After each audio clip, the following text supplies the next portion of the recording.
If you want to use action button to capture a photo on your iPhone 17 or 17 Pro Max, I show you how.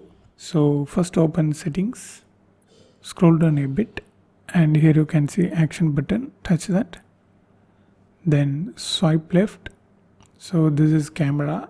So leave it for camera, and if you want to change this, click this and you can select which one you want. Selfie camera, video, portrait, or selfie, portrait, anything. I just leave it for this and minimize this.